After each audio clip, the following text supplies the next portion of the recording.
అందరికీ ఈరోజు ప్రముఖ స్వాతంత్ర సమరయోధుడు ఆంధ్రప్రదేశ్ మాజీ మంత్రివర్యులు పాత్ర మాజీ శాసనసభ్యులు గోలాబ్ లక్ష్మీదాస్ గారి 112వ జయంతి స్థానిక శాఖా గ్రంథాలయంలో మీ అందరి సహకారంతో నిర్వహించబోతుంది.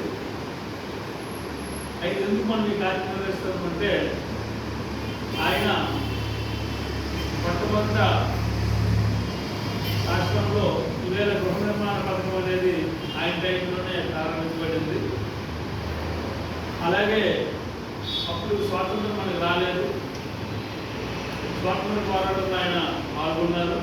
అప్పుడు ఉన్నటువంటి పెద్దలు మహాత్మా గాంధీ గారితో, అలాగే మన జిల్లాలో ప్రముఖమైనటువంటి గౌతమ్ అద్దర్ గారితో,